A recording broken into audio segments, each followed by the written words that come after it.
प्यारे बच्चों, आज हम भाज्य अभाज्य संख्याओं के बारे में सीखेंगे। अपवर्तक के बारे में हमने पिछली बार जाना था। किसी संख्या का अपवर्तक वह संख्या होती है जिससे वह पूर्ण रूप से विभाजित हो सकता है। जैसे 1 व 2, 2 को पूर्ण रूप से विभाजित कर सकते हैं, इसलिए 2 के अपवर्तक 1 व 2 होंगे। 4, 1, 2, 4 से पूर्ण रूप से विभाजित हो सकता है, अतः ये 4 के अपवर्तक हैं। अपवर्तक के नियम आपको बताए थे कि हर संख्या का अपवर्तक 1 होता है और वह संख्या स्वयं होती है। जब हम भाज्य अभाज्य की बात करेंगे तो ऐसी संख्याएं जिनके 2 ही अपवर्तक होते हैं, जैसे हमारा 2 के कितने अपवर्तक हैं? 1, 2। 1, 2 के अलावा 2 संख्या किसी अन्य संख्या से विभाजित पूर्ण रूप से नहीं हो सकती है। ऐसे ही 3 है, परंतु 4 एक ऐसी संख्या है जो 1 व 4 के अतिरिक्त 2 से भी विभाजित हो सकती है। वे संख्याएं जिनके केवल 2 अपवर्तक होते हैं, 1 और वह संख्या स्वयं, वो संख्याएं क्या कहलाएंगी? अभाज्य। जैसे ये क्या हुई हमारी? अभाज्य। क्यों? क्योंकि इसके अपवर्तकों की संख्या क्या थी? 2। 3 के अपवर्तकों की संख्या क्या है? 2। ये भी क्या हो गया? अभाज्य। हमारा 5 भी क्या हो गया? अभाज्य, क्योंकि इसके अपवर्तकों की संख्या भी क्या है? 2। फिर 7 भी क्या हो गया? अभाज्य। इसके अपवर्तकों की संख्या क्या है? 2।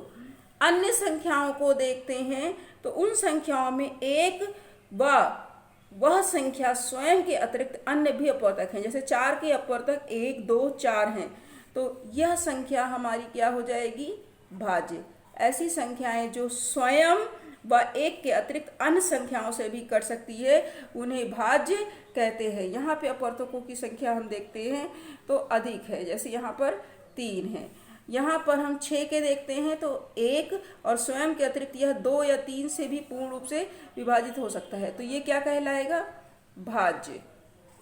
इसके कितने अपवर्तक हैं? 4।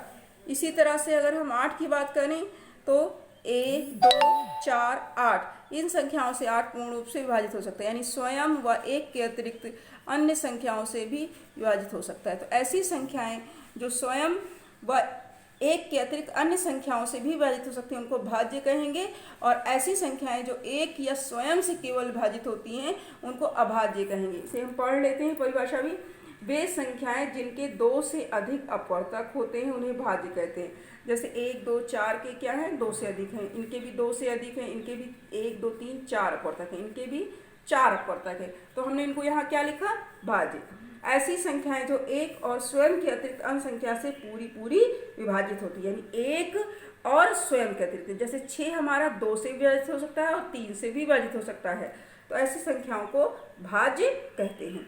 अभाज्य भी ऐसी संख्याएं जिनके अपवर्तक 1 और वह संख्या स्वयं होती है। जैसे हमारा 3, इसका अपवर्तक क्या है? 1 और 3 है। 7, 1 और 7, केवल 2 ही अपवर्तक हैं, एक है और एक वह संख्या स्वयं है।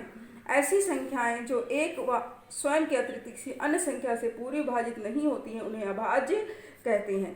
1 और 7 के अतिरिक्त यह किसी से नहीं विभाजित होता। 1, 5, 1, 3, 1, 2, तो ये हमारी संख्याएं अभाज्य संख्याएं हुई।